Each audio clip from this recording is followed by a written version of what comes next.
క్రీస్తునందు ప్రియమైనటువంటి సహోదరి సహోదరులారా, ఈ దినము మదర్స్ డే, తల్లుల దినోత్సవం.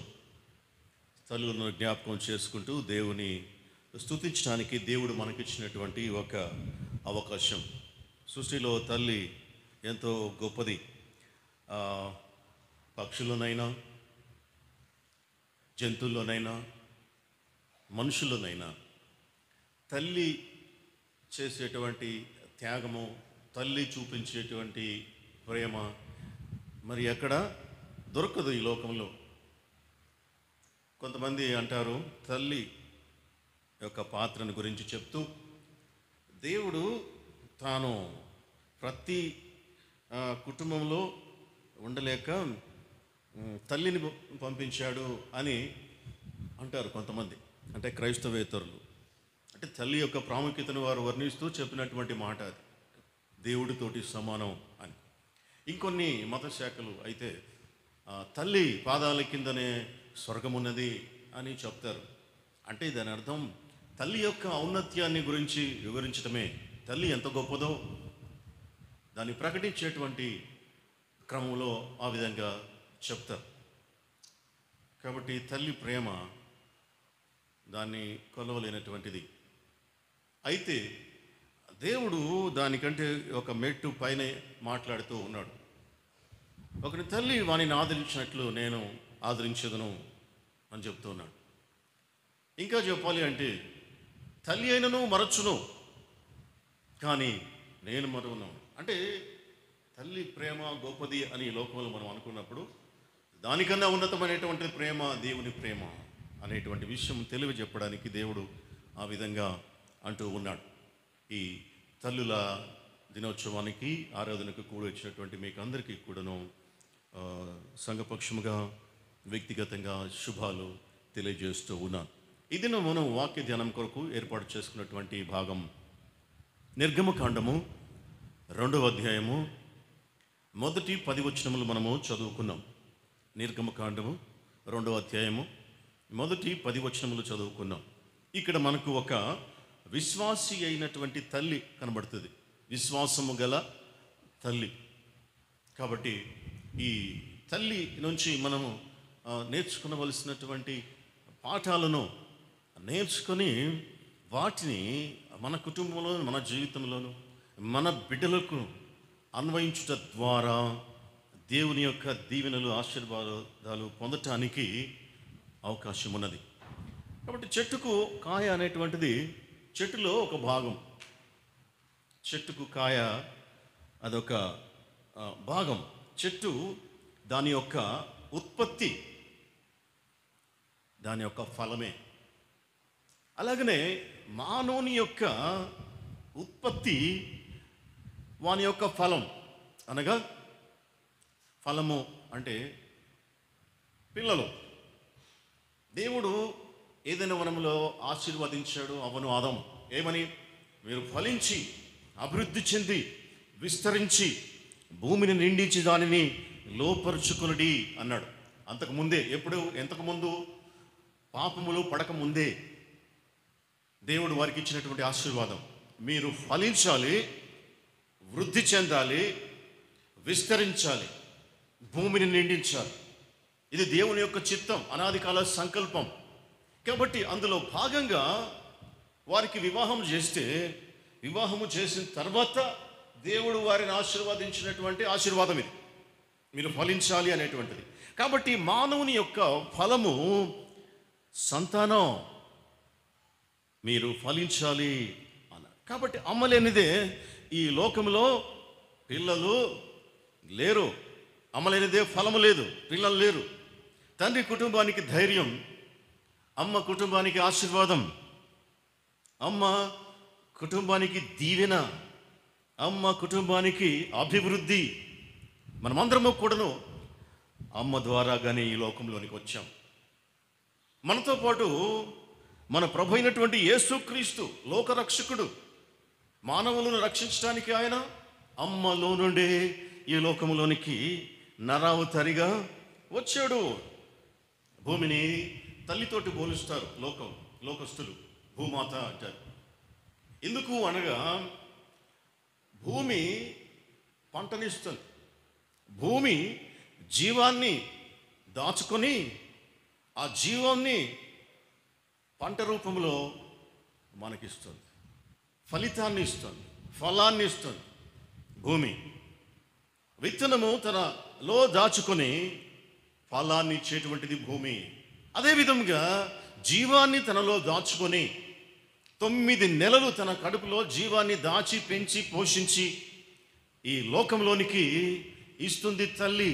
అందుకే భూమిని తల్లితోటి పోలుస్తాం. కాబట్టి ఇక్కడ మనకు కనబడేటువంటి ఈ స్త్రీ దేవుని యందు విశ్వాసము కలిగినటువంటి ఒక తల్లి, జాతికి గొప్ప నాయకుణ్ణి ఇచ్చినటువంటి తల్లి, అందించినటువంటి తల్లి. ఆ హెబ్రీ జాతిని ఐగుప్తు బానిసత్వము నుండి విడిపించడానికి కావలసినటువంటి గొప్ప నాయకత్వ లక్షణాలు కలిగినటువంటి నాయకుణ్ణి అందించినటువంటి గొప్ప తల్లి ఈ తల్లి. కాబట్టి ఐగుప్తు బానిసత్వము నుండి ఇశ్రాయేలీలను నడిపించింది అనగానే మనకు మోషేనే గుర్తొస్తాడు. మోషేనే. మీకా రాసిన గ్రంథం 6వ అధ్యాయం 4వ వచనమును ఒకసారి చదివితే ఆ తల్లి యొక్క ఔన్నత్యం మనకు కనబడుతుంది. మీకా గ్రంథం 6వ అధ్యాయం 4వ వచనం. ఐగుప్తు దేశములో నుండి దేవుడు మాట్లాడుతున్నాడు. యెహోవా ఇలాగున సెలవిస్తూ ఉన్నాడు, ఐగుప్తు దేశములో నుండి నేను మిమ్మును రప్పించి తిని, దాసగృహములో నుండి మిమ్మును విమోచించి తిని, మిమ్మును నడిపించుటకై మోషే, అహరోను, మిర్యాములను పంపించి తిని. వాళ్ళని నడిపించడానికి దేవుడు పంపించింది మనము ఒక మోషేనే అని అనుకుంటాం. యాక్చువల్గా దేవుని యొక్క ప్రణాళికలో అంతమంది జనాన్ని, లక్షల మంది ఇశ్రాయేలీలను ఐగుప్తు దాస్యములో నుండి విడిపించి బయటకు తీసుకురావడానికి దేవుడు ఎవరెవరిని పంపించాడంట? మోషే, అహరోను, మిర్యాము. రివర్స్ ఆర్డర్లో చెప్తున్నాడు దేవుడు. యాక్చువల్గా మోషే ఆఖరివాడు. మొదటి వ్యక్తి మిర్యాం. ఆ తల్లికి పుట్టినటువంటి పిల్లలలో మొదట పుట్టింది మిర్యాం, ఆ తర్వాత అహరోన్, ఆ తర్వాత మోషే మూడవ వాడు. మోషే కన్నా అహరోను 3 ఏళ్ళు పెద్దోడు. మోషే కన్నా మిర్యాము 10 ఏళ్ళు పెద్దది. ఈ ముగ్గురిని గొప్ప నాయకులుగా లేఖనము చూపిస్తూ ఉంది. నేను ఈ ముగ్గురిని మిమ్మల్ని విమోచించడానికి, దాస్య గృహములో నుండి మిమ్మల్ని విమోచించడానికి, నడిపించడానికి మిమ్మల్ని వారిని మీ దగ్గరకు పంపించాను అని చెప్పాడు. కాబట్టి ఈ తల్లి పేరు ఇక్కడ మనం చదువుకున్నటువంటి వాక్య భాగంలో లేదు. మనం ఇప్పుడు 1 నుండి 10 వచనం చదువుకున్నాము, నిర్గమకాండము 2వ అధ్యాయము. అందులో లేకపోవచ్చు, కానీ వేరే చోట ఉన్నది. ఆమె పేరు యోకెబెదు. ఆమె పేరు, మోషే తల్లి పేరు యోకెబెదు. ఎప్పుడు కూడాను దేవుడు చిన్నవారిని ఎన్నుకోవటం మనము చూస్తాం. దేవుడు ఎంపిక ఎప్పుడూ కూడాను బలహీనులను ఎన్నుకున్నాడు, బలవంతులను సిగ్గుపరచుటకు, జ్ఞానవంతులను సిగ్గుపరచుటకు ఆయన జ్ఞానహీనులను, వెర్రివారిని ఆయన ఎన్నుకున్నాడు ఈ లోకంలో. ఆయన ఎంపిక ఈ లోకపరంగా తక్కువ వారి మీదనే ఉంటుంది. యాకోబు, ఏశావు. యాక్చువల్గా చెప్పాలంటే ఏశావు పెద్దోడు, యాకోబు చిన్నోడు. కానీ మనం చెప్పేటప్పుడు కూడా యాకోబు, ఏశావు అంటాం. ఎందుకంటే దేవుని యొక్క ఎంపికను బట్టి దేవుడు ఎప్పుడూ కూడాను చిన్నవారిని, బలహీనులను, తక్కువ వారిని ఈ లోకపరంగా ఎన్నుకుంటాడు. అది ఆయన స్టైల్, అది ఆయన విధానం అది.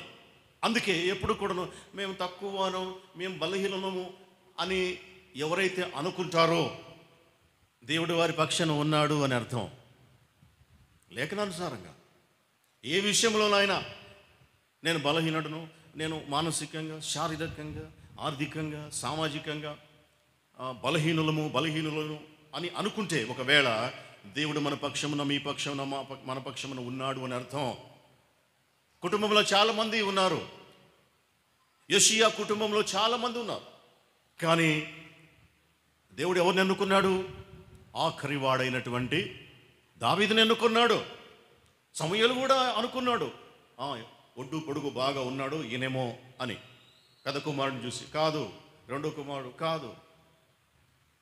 కాబట్టి మనుషులు ఎంచేది దేవుడు ఎంచడు, మనుషులు లక్ష్య పెట్టేది దేవుడు లక్ష్య పెట్టడు. మనుషుల దృష్టిలో ఏదైతే ఘనమో దేవుని దృష్టిలో అది ఘనహీనం. అందుకే ఎప్పుడు కూడాను తలకిందులవుతుంది మానవు యొక్క అభిప్రాయం దేవుని దగ్గరికి వచ్చేటప్పటికి. కాబట్టి దేవుడి ఎంపిక ఎప్పుడు కూడాను బలహీన పక్షం, బలహీనను ఎత్తటం, పెంచగొప్ప మీద నుండి బీదలను పైకెత్తువాడు ఆయన అని పేరు ఆయనకు. కాబట్టి ఆయన ఇక్కడ కూడాను చిన్నవాడైనటువంటి మోషేను ఆయన ఎన్నుకున్నట్లుగా మనము చూస్తాం. మిర్యాము ఇశ్రాయేలులో ఒక ప్రవక్తిని లేదా గాయకి, అహరోను ఇశ్రాయేలులో ప్రధాన యాజకుడు, మోషే ఇశ్రాయేలును ఐగుప్తు నుండి బయటికి నడిపించినటువంటి నాయకుడు. వీరినందరినీ కన్నటువంటి తల్లి యోకెబెదు, గొప్ప తల్లి, విశ్వాసము గల తల్లి. యోకెబెదు అనేటువంటి మాటకు అర్థం దేవుని యొక్క మహిమ లేదా దేవుని యొక్క ఘనత. తన యొక్క జీవితం ద్వారా యోకెబెదు నిజంగానే దేవునికి ఘనత తీసుకొని వచ్చింది, దేవునికి మహిమకరంగా తాను జీవించింది. తన నామ సార్థకమైంది, సార్థక నామధేయురాలు యోకెబెదు. దేవునికి మహిమకరంగా తన బిడ్డలను పెంచి పెద్ద చేసింది. కారణం తాను దేవుణ్ణి విశ్వసించటం, తాను దేవుణ్ణి సంపూర్ణముగా ప్రేమించటం, తనకు ఉన్నటువంటి ఆ విశ్వాసము తన బిడ్డలకు కూడాను నేర్పించటం. తాను విశ్వసించటం, అదే విశ్వాసం తన బిడ్డలకు కూడాను నేర్పించటం.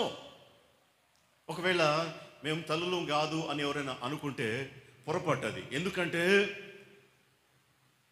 తెరిస్సా అనే ఆమెకు పిల్లలు లేరు, ఆమె పెళ్ళే చేసుకోలేదు. కానీ ఆమె పేరుకు ముందే మదర్ ఉంది, మదర్ తెరిస్సా. ఎందుకు అంటే తల్లి ప్రేమను ఆమె సమాజానికి చూపించింది. తల్లి ప్రేమ ఎంత ఘనమైనదో ఆమె కనపరిచింది. కనుక ఆమె ఒకవేళ ఫిజికల్గా తల్లి కాలేకపోవచ్చు, కాకుండా ఉండి ఉండొచ్చు. అయితే ఆమె మదర్ తెరిస్సా అని ఆమెకు పేరు. కాబట్టి ఆ ప్రేమను చూపించేటువంటి వారు, తల్లి ప్రేమ ఎంత గొప్పదో చూపించేటువంటి ప్రతి ఒక్కరూ కూడాను తల్లినే. కాబట్టి ఈ తల్లి తన బిడ్డలకు తన ప్రేమను, దేవుని యొక్క ప్రేమను, దేవుని యొక్క విశ్వాసాన్ని వారికి చూపిస్తూ వారిని పెంచి పెద్ద చేసేది.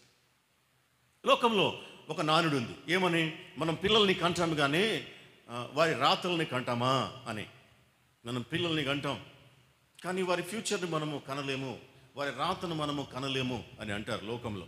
కానీ ఈ తల్లి తన పిల్లల్ని కనడమే కాదు, వారి యొక్క ఫ్యూచర్ని కూడా కన్నది, వారి రాతల్ని కూడా ఆమె దేవుని సన్నిధిలో ఉంచి వారి యొక్క ఫ్యూచర్ ఆమె నిర్ణయించింది. మన బిడ్డలను కూడాను మనము దేవుని చేతికి అప్పగించినప్పుడు వారి ఫ్యూచర్ని కూడాను మనము నిర్ణయించగలం. అనుకుంటాం చాలామంది పిల్లలను మనము కంటాం కానీ వారు ఎట్లా అవుతారో మనకేం తెలుసు.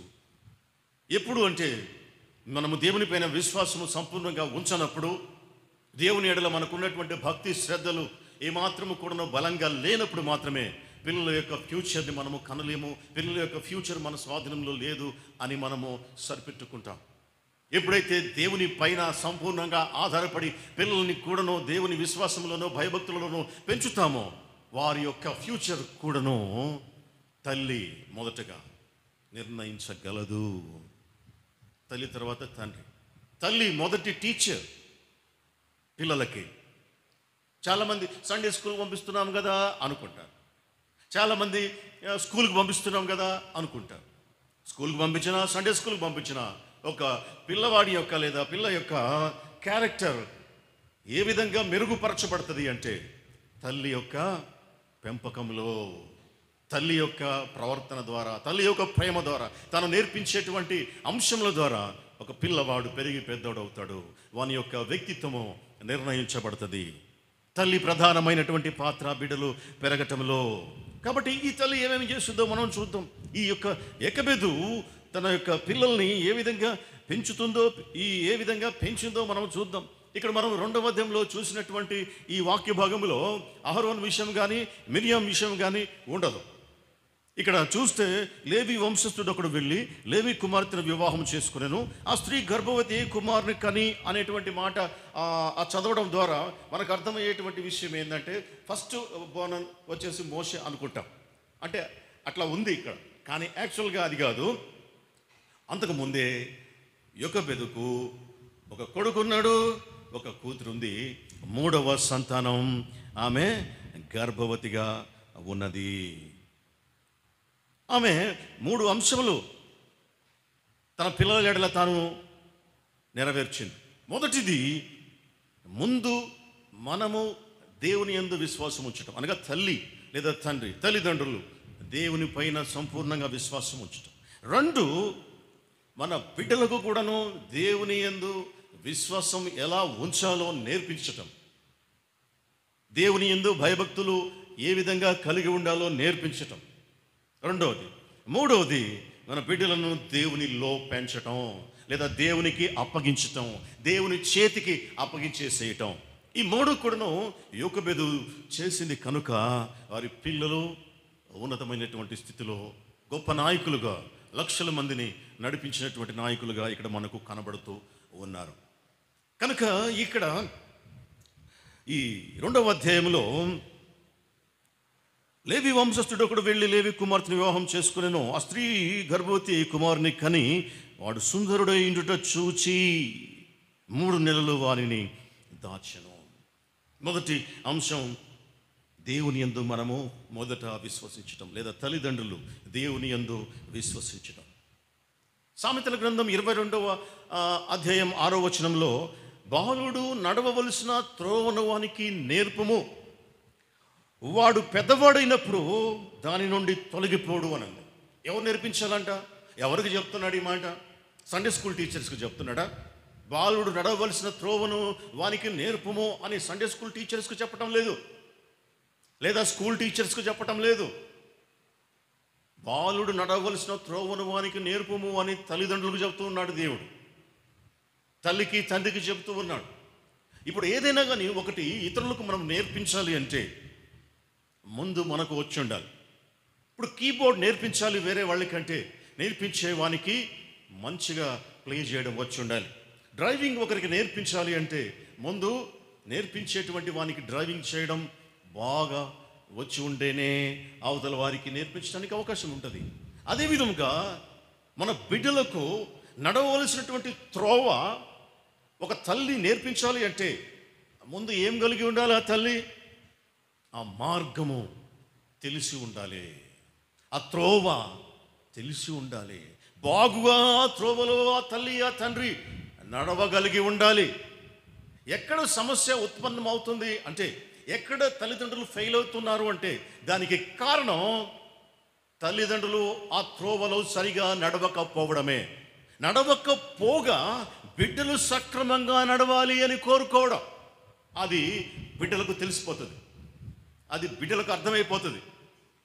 నా తల్లి నా తండ్రి నడవటం లేదు, కానీ మమ్మల్ని నడవమని చెప్పి ప్రోత్సహిస్తున్నారు, మమ్మల్ని నడవమని బలవంత పెడుతున్నారు అని వారికి అర్థమైపోతుంది. వారు దాన్ని పట్టించుకోరు, చాలా సింపుల్గా తీసుకుంటారు. అంత మాత్రమే కాదు, వారి దృష్టిలో తల్లి తండ్రి ఒక ఒక రెండు సిద్ధాంతాలు కలిగినటువంటి వారు, లేదా దాన్ని ఏమంటారు, రెండు పడవల మీద నడిచేటువంటి వారు. తాము అనుసరించరు, కానీ వారు మాత్రం మాకు చెప్తారు. నువ్వు అనుసరించరాదా?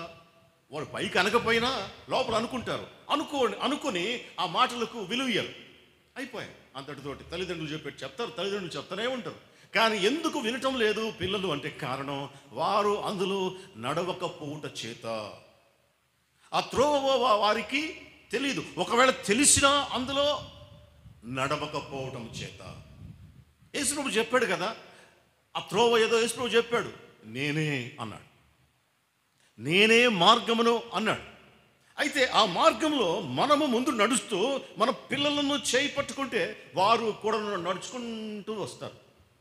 అలాగా కాకుండా మనం పక్క నుండి బెత్తం పట్టుకొని వాళ్ళను అదిగో నడువు నడువు అంటే అది జరిగే పని కాదు. అది జరిగే పనే కాదు. పైగా వారు ఎటో వెళ్ళిపోతారు ఆ మార్గంలో ఉండకుండా. అప్పుడు అంటాం, మనం పిల్లల్ని కంటాం కానీ పిల్లల రాతల్ని కంటామా? అప్పుడు అంటాం. అప్పుడు అయ్యా ఏమనుకున్నా కుదరదు. వాళ్ళు అప్పటికే ఎటో వెళ్ళిపోయి ఉంటారు మార్గము తప్పి. కానీ అందుకే మొదట మనము ఆ మార్గములో ఆ త్రోవలో నడవటం ముఖ్యం. బాలుడు నడవవలసినటువంటి త్రోవ వానికి నేర్పాలి అంటే మనకు తెలిసి ఉండాలి, మనం బాగా నడుస్తూ ఉండాలి అందులో. అప్పుడు మాత్రమే వాడు అందులో నడవగలుగుతాడు. అప్పుడు వాడు పెద్దవాడైనప్పుడు దాని నుండి తొలగిపోడు అని చెప్పి లేఖనము తెలియజేస్తూ ఉంది. కాబట్టి ఇక్కడ ఈ తల్లి దేవునితో వ్యక్తిగతమైనటువంటి జీవిత అనుభవం కలిగి ఉన్నటువంటి తల్లి. తన పిల్లలకు భక్తి జీవితం నేర్పించగలుగుతుంది. అటువంటి తల్లి దేవుని పైన విశ్వాసము కలిగినటువంటి తల్లి తన యొక్క విశ్వాసము కూడాను పిల్లలకు నేర్పించగలుగుతుంది. చాలామంది తల్లులు తమ పిల్లల మీద కంటే కూడాను తమ యొక్క ఫోకస్ అంతా భర్త మీదనో లేకుంటే ఉద్యోగం మీదనో ఉంటుంది. ఇంకేముంది, తమకున్న సమయము తమకున్నటువంటి ఆలోచన అంతా కూడాను ఉద్యోగం మీద లేకుంటే భర్త మీద. ఇంకా పిల్లలు ఎట్లా? పిల్లలు ట్యూషన్కి పోతున్నారులే, స్కూల్కి పోతున్నారులే, చదువుకుంటున్నారులే. పిల్లల కంటే ఈ లోకంలో గొప్ప ఆస్తులు ఏమీ లేవు, ఉండకూడదు. పిల్లల కంటే ఆస్తిని ఎక్కువగా ప్రేమిస్తే పిల్లలు పాడైపోతారు. పిల్లల కంటే ఉద్యోగాన్ని ఎక్కువ ప్రేమిస్తే పిల్లలు పాడైపోతారు. పిల్లల కంటే భర్తను ఎక్కువగా కాన్సన్ట్రేషన్ చేస్తే పిల్లలు పాడైపోతారు. పిల్లల కంటే ఏది కూడా ఒక తల్లికి ప్రాముఖ్యం కాదు. ఈ లోకంలో పిల్లలే ప్రాముఖ్యం. ఒకడు లోకమునంతా సంపాదించుకొని తన ప్రాణమును పోగొట్టుకుంటే వానికి ఏం లాభం అన్నాడు యేసు ప్రభు రక్షణ విషయం మాట్లాడుతూ. ఆ విధంగా ఆలోచిస్తే పిల్లల విషయంలో ఒకడు ఉద్యోగం చేస్తూ లేకుంటే ఉన్నతమైనటువంటి వ్యాపారం చేస్తూ లేకుంటే సంఘంలో సొసైటీలో ఒక ఉన్నతమైనటువంటి స్థానంలో ఉంటూ ఎక్కువ ఘనతను సంపాదించుకోవచ్చు, కీర్తి ప్రతిష్టలు సంపాదించుకోవచ్చు, ధనాన్ని సంపాదించుకోవచ్చు. అయితే పిల్లలు పాడైపోతే వానికి ఏం లాభం? పిల్లలు సరిగా ఎదగకపోతే వానికి ఏం లాభం? ఆ తల్లికి ఏం లాభం? కాబట్టి పిల్లల్ని ఏ విషయంలో కూడా నెగ్లెక్ట్ చేయడానికి లేదు. కొంతమంది సేవకులు కూడా చెప్తారు, నేను దేవుని పని చేస్తున్నాను, నా పని దేవుడు చేస్తాడని చెప్పేసి. అది కూడా వట్టిదే, అది కూడా కరెక్ట్ కాదు. అది దేవుడు ఎప్పుడు అట్లా చెప్పలేదు. నువ్వు నా పని చేస్తే నేను నీ పని చేస్తానని చెప్పి ఎక్కడా కూడాను బైబిల్లో లేదు. అది తమకు తాము సృష్టించుకున్నటువంటి ఒక సామెత. నీ పని నువ్వు చేయాలా, దేవుని పని కూడా నువ్వే చేయాలా. అందుకే నీకు భార్యనిచ్చింది, నీకు పిల్లల్నిచ్చింది, నీకు కుటుంబంనిచ్చింది. కాబట్టి ఒక తల్లి తన పిల్లలకు మొదట ప్రాధాన్యత ఇవ్వాలా, ఆ తర్వాతనే ఎవరి పిల్లలకైనా. ముందు తన పిల్లలకు ప్రాధాన్యతనివ్వాలి. ఆ విధంగా ఈ తల్లి ఉన్నది, ఆ విధంగా ఈ తల్లి చేసింది. అందుకే ఈ తల్లి గొప్ప తల్లి, యొకోబెదు గొప్ప తల్లి. ఇక్కడ ఒక మాటను మనం ప్రత్యేకంగా గమనించాలి. ఆ స్త్రీ గర్భవతి కుమారుని కని వాడు సుందరుడై ఉండుట చూచి 3 నెలలు వానిని దాచను అని చెప్పి రాయబడింది. ఇప్పుడు ఎందుకు దాచడం, ఎందుకు దాచటం అంటే ఇక్కడ నిర్గమకాండము 1వ అధ్యాయము 15-16 వచనాలు చూస్తే ఎందుకు దాచాలో మనకు అర్థమవుతుంది. ఎందుకంటే ఫరో రాజు అనగా ఐగుప్తు రాజుకు ఇశ్రాయేలు ఎడల అసహ్యం పుట్టింది. వారు ఇంత పేదరికంలో ఉన్నా కూడాను విస్తారంగా వారు ప్రబలిపోతూ ఉన్నారు, వారు బలవంతులుగా ఉన్నారు, వారు చాలా చక్కగా ఉన్నారు. అందుకే వారిని ఏ విధంగా అణిచివేయాలా అనేటువంటి ఆలోచనకు ఆయన వచ్చాడు. ఒకవేళ వీళ్ళందరూ పెరిగి ఈ విధంగా జనాభా ఎక్కువైపోయేసి మన దేశం మీద వాళ్ళు తిరుగుబాటు చేస్తే అప్పుడు మన దేశం వారి చేతికి పోతుంది. కాబట్టి మనము వారిని అణిచివేయాలి అనేటువంటి ఆలోచనకి ఆ ఫరో వచ్చి ఇక్కడ చూస్తే ఏం చేశాడంటే ఆయన ఉమ్, ఉమ్, ఉమ్, ఉమ్, ఉమ్. మగపిల్లడైతే వాడిని చంపేయండి, ఆడపిల్లైతే బ్రతకనియండి అని చెప్పి ఒక ఆజ్ఞ జారీ చేశాడు. అందుచేత మగపిల్లలు పుడతారేమో అని తల్లులు ఆ రోజుల్లో ఎంతో భయపడి ఉంటారు, బాధపడి ఉంటారు. ఒకవేళ పుట్టినప్పుడు ఎంతమందిని చంపుంటారో కూడా మనకు తెలీదు. అయితే యాక్చువల్గా ఇక్కడ ఆ వివరాలేమీ లేవు, కానీ ఇక్కడ మనకు పరచబడినటువంటి వివరాలు ఏమంటే, ఈ లేవి వంశస్థురాలు ఈ యొకోబెదు మూడోసారి గర్భము ధరించి ఒక కుమారుని గనింది. పుట్టాడు కుమారుడు. ఏమనుకుని ఆమె గర్భంలో ఉన్నప్పుడు అనుకుని ఉంటుంది, ఎవరు పుడతారో. అంతే కదా, ఆల్రెడీ అప్పుడు డిగ్రీ జారీ చేసాడు ఫరో మగపిల్లలను చంపేయమని. ఒకవేళ మగపిల్లడు పుడితే చంపేస్తాడు. ఎట్లో పుట్టాడు మగపిల్లాడు. ఇక ఎంత భయపడి ఉంటుంది ఆ తల్లి. చంపేస్తాడని బిడ్డను చంపేస్తాడు రాజు అని చాలా భయపడి ఉంటుంది. అక్కడ ఒక మాట, అతడు సుందరుడు అయ్యుండుట చూచి అనేటువంటి మాట. ఇక్కడ సుందరుడు అనేటువంటిది మనకి కేవలం ఒక చక్కని బిడ్డ అనేటువంటిది అర్థమవుతుంది, కానీ యాక్చువల్గా ఈ సుందరత్వం అనేటువంటిది చక్కదనం గురించినటువంటి మాట కాదు. ఇది ఆ పిల్లాడిని చూడగానే ఈ పిల్లాడు ఒక ప్రత్యేకమైనటువంటి వ్యక్తి అని అర్థమైంది. ఆ పిల్లాడు ఫేస్ చూడగానే ఆ ఫేస్లో ఉన్నటువంటి గ్లో అయితేనేమి, ఆ పిల్లాడు ఉన్నటువంటి ఆ రీతి అయితేనేమి, అతని ముఖ వర్చస్సు, ఇతడు మామూలు పిల్లాడు కాదు అనేటువంటి కన్క్లూజన్కి ఆ తల్లి వచ్చింది. అది మనకి హెబ్రీ రాసిన పత్రిక 11:23 చదివితే అర్థమవుతుంది. హెబ్రీ 11:23. మోషే పుట్టినప్పుడు అతని తల్లిదండ్రులు ఆ శిశువు సుందరుడయ్యుండుట చూచి విశ్వాసమును బట్టి రాజా ఆజ్ఞకు భయపడక 3 మాసములు దాచిపెట్టిరి. ఆ సుందరుడయ్యుండుట చూడడం అంటే ఈ చైల్డ్ మామూలు చైల్డ్ కాదు, స్పెషల్ చైల్డ్ అని చెప్పి వారికి అర్థమైంది. అందరిలాంటి వాడు కాడు అని చెప్పి వారికి అర్థమైంది. దేవుడు ఈ బిడ్డ ఎడలో ఒక ప్రత్యేకమైనటువంటి ఉద్దేశము కలిగి ఉన్నాడు అనేటువంటి విషయము ఆ తల్లికి అర్థమైంది. అందుచేతనే రాజు ఆజ్ఞకు భయపడక. ఎందుకు భయపడలేదు ఆమె? ఎందుకు భయపడలేదు? పిల్లాన్ని చంపుతాడు కదా రాజు ఆజ్ఞ ప్రకారం, కానీ భయపడలే. ఎందుకు భయపడలేదు? భయపడకుండా ఉండటానికి గల కారణం ఏంది అంటే, విశ్వాసమును బట్టి అని రాయబడింది ఇక్కడ. విశ్వాసమును బట్టి రాజాజ్ఞకు భయపడక అనేటువంటి మాట. అంటే తాను ఆ బిడ్డను దాచటంలో ఆమె ఆ బ్యాక్గ్రౌండ్ ఏంది? ఆమె బిడ్డను దాచటంలో ఆమె వెలకాలలో ఉండి నడిపించినటువంటి శక్తి దేవుని పైన తనకు ఉన్నటువంటి విశ్వాసం. విశ్వాసం ఉన్న చోట భయం ఉండదు. తను దేవుడిని విశ్వసించింది కనుక రాజాజ్ఞకు ఆమె భయపడలేదు. రాజాజ్ఞకు భయపడక 3 మాసములు అతనిని దాచారు. చూసారా, దేవుని యొక్క ప్రత్యేకమైనటువంటి ఉద్దేశం ప్రతి ఒక్కరి ఎడల ఉన్నది. తల్లులందరూ కూడాను గమనించవలసినటువంటి విషయం. దేవుని యొక్క ప్రత్యేకమైనటువంటి ఉద్దేశం మన బిడ్డల అందరి ఎడల ఉన్నది. అందుకే దేవుడు మనకు బిడ్డల్నిచ్చింది. అంతే కదా. ప్రతి పుట్టినరోజుకు చదువుకుంటాం ఏమని? గర్భఫలము ఆయన ఇచ్చు బహుమానం అని. బహుమానం ఎందుకు ఇస్తాడు దేవుడు? గర్భఫలము యెహోవా ఇచ్చు స్వాస్థ్యము.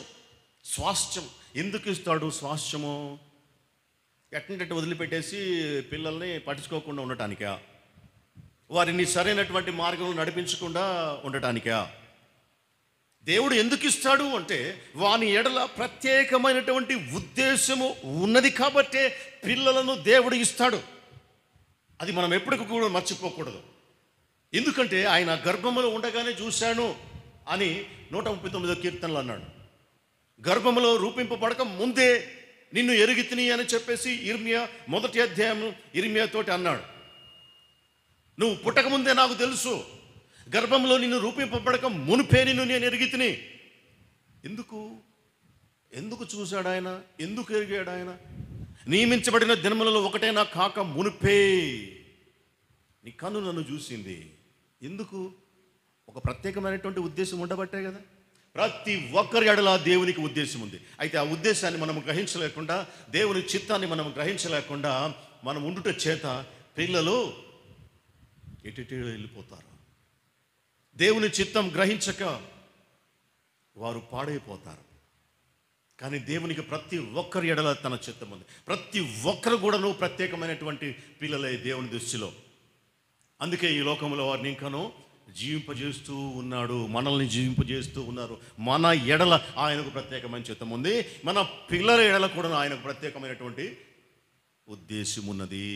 ఆ ఉద్దేశాన్ని కనిపెట్టడంలో తల్లిదండ్రులు, ముఖ్యంగా తల్లి విజయం సాధించాల. ఇక్కడ ఆ తల్లి యొక్కబెదు ఆ పని చేసింది. ఆ పిల్లోని చూడగానే అర్థమైపోయింది, ఈ పిల్లోడు మామూలు వ్యక్తి కాదు. విశ్వాసమును బట్టి గ్రహించింది. ఆ విశ్వాసం ఉండాలి. విశ్వాసం ఉంటే చాలా విషయాలు తెలుస్తాయి. విశ్వాసం ఉంటే దేవుని చిత్తం తెలుస్తుంది. విశ్వాసం ఉంటే దేవుని ఆలోచనలు తెలుస్తాయి.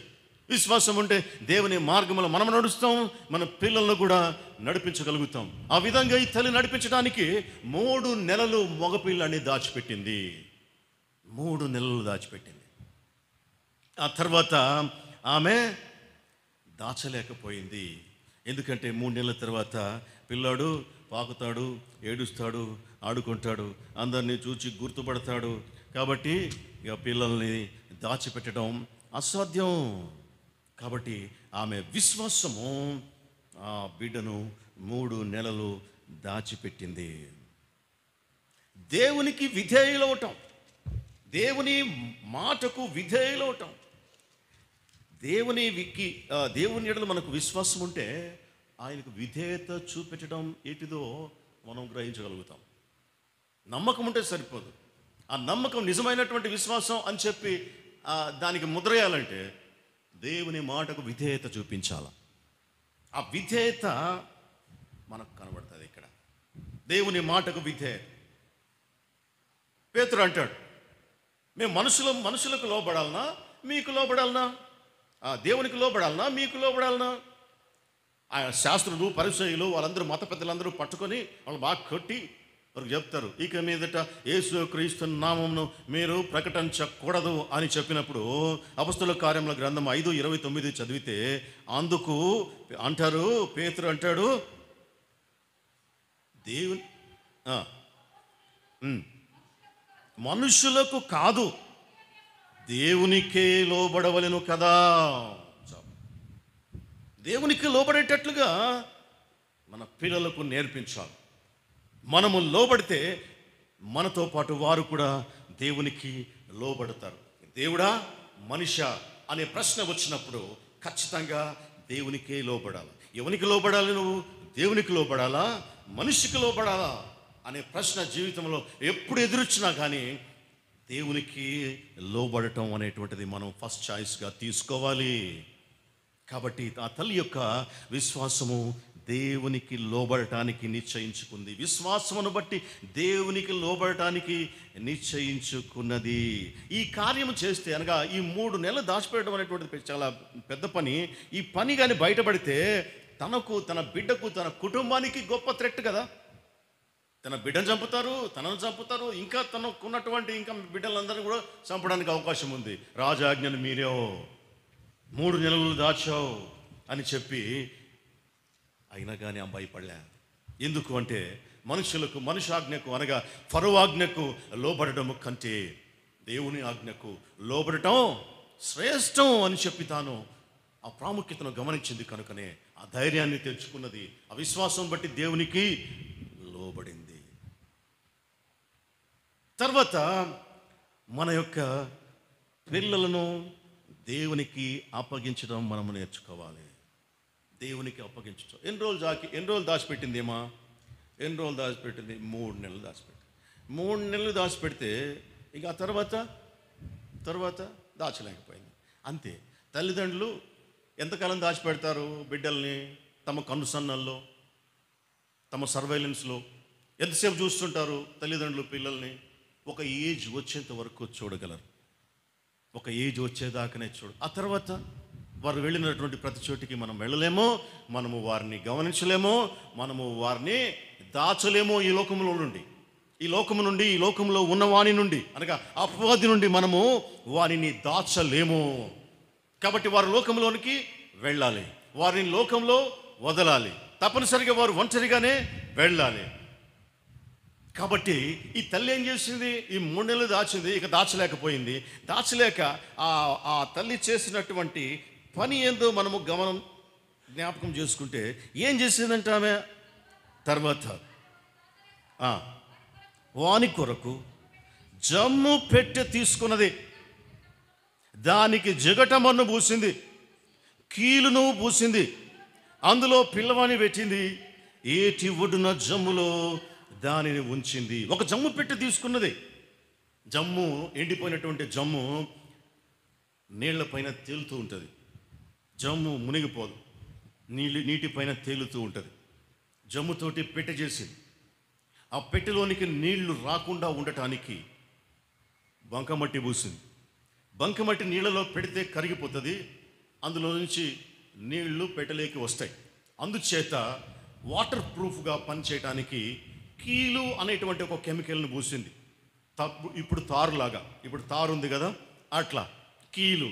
అది ఆ పెట్టెలోనికి నీళ్లను రాకుండా చేసేటువంటి సిస్టమ్ను తాను ఏర్పాటు చేసింది. దేనిని బట్టి? విశ్వాసాన్ని బట్టి, దేవుని పైన తనకున్నటువంటి నమ్మకాన్ని బట్టి. జమ్ము, కీలు, మట్టి, ఈ 2 కూడాను ఆ బిడ్డను నీళ్లలో మునగనీయకుండా చేస్తాయి. ప్రార్థన, దేవుని వాక్యము, ఈ 2 కూడాను మన బిడ్డలను ఈ యొక్క లోకంలో మునిగిపోకుండా చేస్తాయి. దేవుని వాక్యము, ప్రార్థన 2 ఉండాలి. దేవుని వాక్యము వారికి చదివించాలి, వారికి నేర్పించాలి, దాన్ని వివరించాలి, అది నమ్మేటట్లుగా చేయాలి. అదే సమయంలో ప్రార్థన జీవితమును వారికి అలవాటు పరచాలి. అప్పుడు వారు సంపూర్ణంగా దేవుని పైన ఆధారపడడం నేర్చుకుంటారు. అప్పుడు ఈ లోకంలో వారు మునిగిపోకుండా, లేదా లోకంలో ఉండేటువంటివి ఏవి వారిలోనికి రాకుండా వాటర్ ప్రూఫ్ లాగా అవి పనిచేస్తాయి. ఎంత గొప్ప తల్లి! పిల్లల ఎడల తనకున్నటువంటి, తన కుమారుడి ఎడల తనకున్నటువంటి గొప్ప ప్రేమ, విశ్వాసమును జోడించినప్పుడు ఆ ప్రేమకు గొప్ప కార్యాలు జరిగినాయి. మనము కూడా ఎక్కువ కాలం మన పిల్లల్ని, ఎంతకాలం ఉంటారు మన దగ్గర? మన పిల్లలు ఎంతకాలమో ఉండరు మన పిల్లలు మన దగ్గర. నా కొడుకుని చూసినప్పుడు అనిపిస్తుంది నాకు, ఇక ఎక్కువ రోజులు ఇక నా దగ్గర ఉండడు, తెలిసిపోతుంది.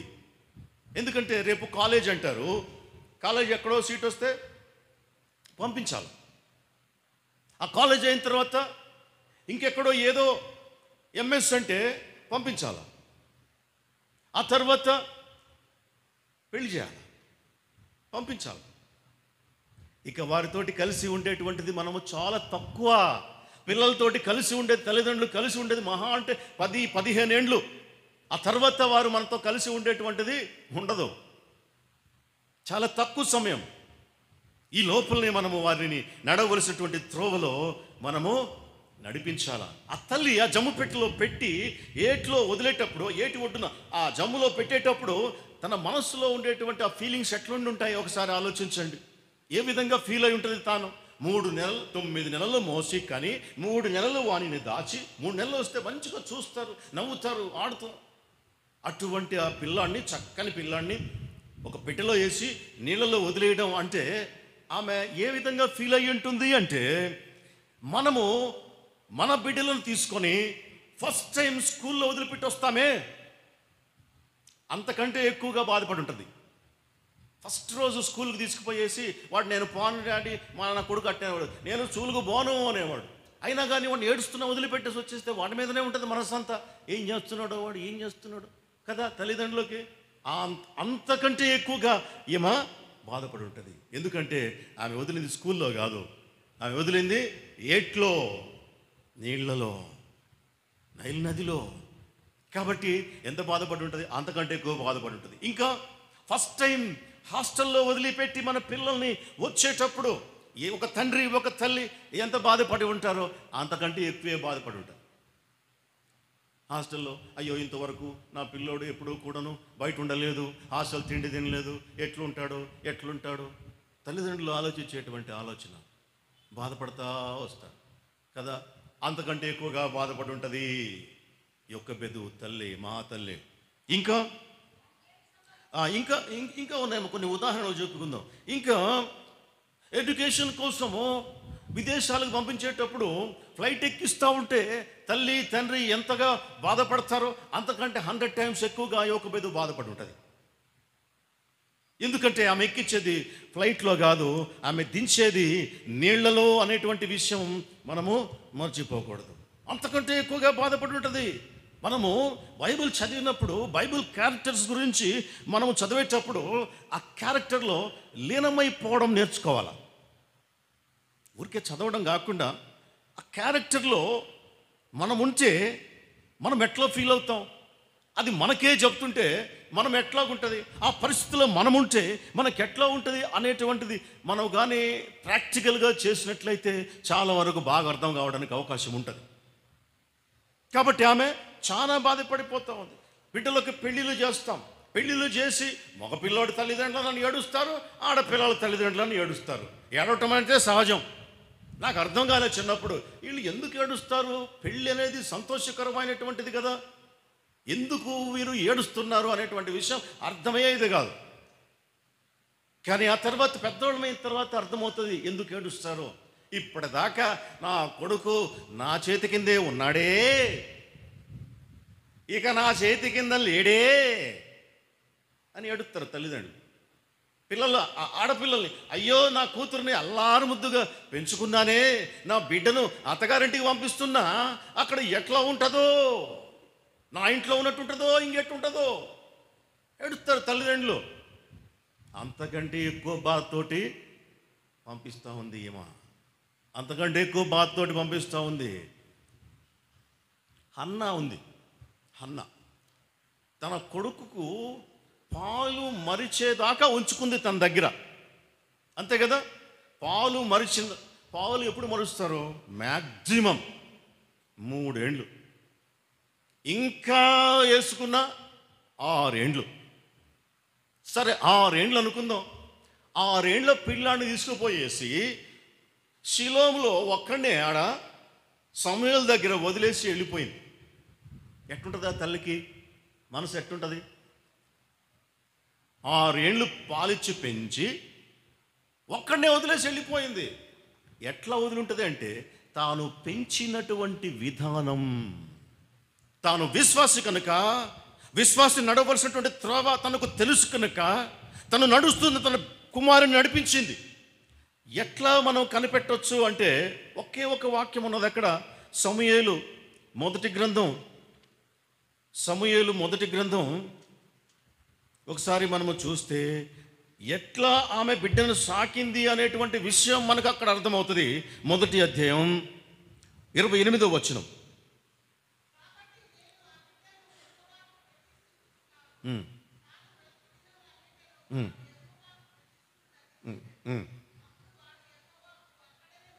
అప్పుడు ఆ బిడ్డ వయసు ఎంత? 3 to 6. అక్కడ ఆమె ప్రకటన చేస్తూ ఉంది, చెబుతూ ఉంది ఏమని, నేను నా బిడ్డను యెహోవాకు ప్రతిష్ఠించుచూ ఉన్నాను, తాను బ్రతుకు దినములన్నిటిను వాడు యెహోవాకు ప్రతిష్ఠితుడు అని చెప్పెను. చెప్పగానే ఆ బిడ్డ ఏం చేశాడంట, అక్కడే ఆన్ ద స్పాట్ మ్రొక్కెను అని చెప్పి రాయబడి. ఆ చిన్న పిల్లోడికి ఆ మనసులో ఎంతగా ఆమె దేవుని గురించినటువంటి విశేషాలు చెబితే ఆ బిడ్డ ఉన్న పాటునే ఆమె ఆ ప్రకటన చేయగానే సాగిలపడి మొక్కుతాడు. మొక్కడం అంటే సాష్టాంగపడడం. అంటే అతడు ఆ పిల్లాడు యాక్సెప్ట్ చేశాడు, బాధపడలే. కానీ ఏం బాధపడి ఉండొచ్చు, బిడ్డను అక్కడ వదిలిపెట్టారు పోవడానికి మనసులో. ఏ తల్లైనా బాధపడుతుంది. అంతకంటే ఎక్కువ బాధపడి ఉండొచ్చు ఈ యొక్క భేదు. మనం ముగించేసుకుందాం. దేవుని యొక్క రక్షణ కాపుదల దేవుని చేతికి మన బిడ్డలను అప్పగించినప్పుడు మనమేం చూస్తాం? బిడ్డల్ని మనమేం చేస్తాం? మనమేమి సాకుతాం, మనమేం పెంచుతాం. ఫ్లైట్ ఎక్కించేదాకనే మనం మనం మన యొక్క కాపుదల, కాలేజీలు వదిలిపెట్టేదాకనే మన కాపుదల, హాస్టల్లో వదిలేదాకనే. ఆ తర్వాత ఎవరుంటారు వాడితోటి? ఎవరుంటారు? దేవుడు. అందుకే దేవుని చేతికి అప్పజెప్పడం నేర్చుకోవాలి. దేవుని చేతికి అప్పజెప్పినప్పుడు ఆయన ఇచ్చేటువంటి కాపుదల, భద్రత, రక్షణ అనేటువంటివి మామూలుగా ఉండవు. ఎందుకంటే ఆయన చిత్తం, ఆయన ఏర్పాటు ఆ బిడ్డ గర్భంలో ఉండగానే ఒక ప్రత్యేకమైనటువంటి ఏర్పాటు కలిగి ఉన్నాడు కదా, ఎవరు ఎడలేని అంతే ఆయన. కాబట్టి ఎప్పుడైతే మనం దేవుని చేతికి అప్పగిస్తామో ఆ బిడ్డ యొక్క సంరక్షణ, ఆయన బాధ్యత ఆయన తీసుకుంటాడు. అప్పుడు ఏమైంది? మళ్ళీ నిర్గమకాండ 2వ అధ్యాయం అక్కడ చూస్తే వానికి ఏమి సంభవించినో తెలుసుకున్నటకు వాని అక్క దూరముగా నిలిచిండెను. అంటే ఎవరేమో? మిరియాము. మిరియాముకి అప్పుడే ఒక 10 ఏళ్ళు 9 ఏళ్ళు ఉంటాయి. చూస్తూ ఉంది, ఏమవుతుందా నా తమ్మునికి, ఏమవుతుందా అని చెప్పి చూస్తూ ఉంది. అప్పుడు ఏమైంది? ఫరో కుమార్తె స్నానం చేయడానికి వచ్చింది. అది ఆ చెలికత్తెలు చూశారు. తన పనికత్తెలను పంపి ఆ బిడ్డను తెప్పించింది. ఆ పిల్లవాడిని చూచినప్పుడు ఆ పిల్లవాడు ఏడ్చుచుండగా వాని యందు కనికరించి, అది దేవుని పని. అది దేవుని పని. ఒక ఫరో రాజకుమార్తెకు ఒక హెబ్రీ పిల్లోడి మీద కనికరం పుట్టింది అంటే దేవుని యొక్క కార్యం. ఎప్పుడైతే దేవుని చేతికి మన బిడ్డల్ని మనం అప్పగిస్తామో దేవుడు ఇంకా ఆయన చూసుకుంటాడు. ఆ బిడ్డ పైన ఎవరెవరికో కనికరం పుట్టిస్తాడు, ఏమేమో అవుతాయి. అవి మనం చేయలేము ఆ పని. మనుషులు ఫరో కుమార్తెకు ఆ బిడ్డ పైన కనికరం పుట్టించగలరా? అయ్యే పనేనా? కాదు, దేవుడు మాత్రమే జరిగిస్తాడు ఆ కార్యం. ఆ ఫరో కుమార్తెకు కనికరం పుట్టించగానే ఆ బిడ్డ ఎడల ఆమెకు ఇష్టం పుట్టింది. అందుకే ఆమె ఈ పిల్లవాడిను పెంచుకోవాలా అనేటువంటి ఆలోచన వచ్చేసింది. ఇప్పుడు పరిగెత్తుకుంటా వచ్చేసా మిరియాము, ఈ బిడ్డను నీ కొరకు పెంచుటకు దాదిని నేను తీసుకొని రానా అని అన్నదంటే, అప్పుడు ఆమె బిడ్డను ఎత్తుకొని ముద్దు పెట్టుకుంటా, అరే ఎంత బాగున్నాడు అని అనబట్టే ఏం పిల్ల వచ్చేసింది. ఈ బిడ్డను నేను సాకుంటా అని అనబట్టే ఆ పిల్ల వచ్చింది. మిరియాము వచ్చేసి నీ కోసం సాకడానికి నేను ఒక హెబ్రీ దాదిని తీసుకురావాలనా అని చెప్పేసి తీసుకురా. ఇప్పుడు దేవుని యొక్క ప్రణాళికలో సంరక్షణ అనేటువంటిది ఎట్లా ఉంటుందో ఒకసారి మనము చూద్దాం. మొట్టమొదటిగా మగపిల్లలందరినీ చంపేయమని చెప్పి ఒక ఆజ్ఞ జారీ చేస్తే ఫరో మంత్రసానుల ద్వారా రక్షించాడు. ఎవరిని? మోషే. మంత్రసానులు ఏం చెప్పారు? వాళ్ళు దేవుడికి భయపడి మేము పోయేసరికి వాళ్ళు కనేస్తున్నారు, మేమేం చేయలేమని. మంత్రసానులకు ఫరో ఆజ్ఞ ఇచ్చాడు, మగపిల్లలను చంపాడు, వాళ్ళు చంపలే. కాబట్టి దేవుడు అక్కడ మంత్రస్థానుల చేత కాపాడాడు. ఆ తర్వాత యోకెబెదు అనగా తల్లి ద్వారా 3 మాసాలు మోషేని కాపాడాడు. ఆ తర్వాత మిరియాము ద్వారా జమ్ము పెట్టను వాచ్ చేయనట్లు దేవుడు మిరియాము ద్వారా ఆ బిడ్డను కాపాడాడు.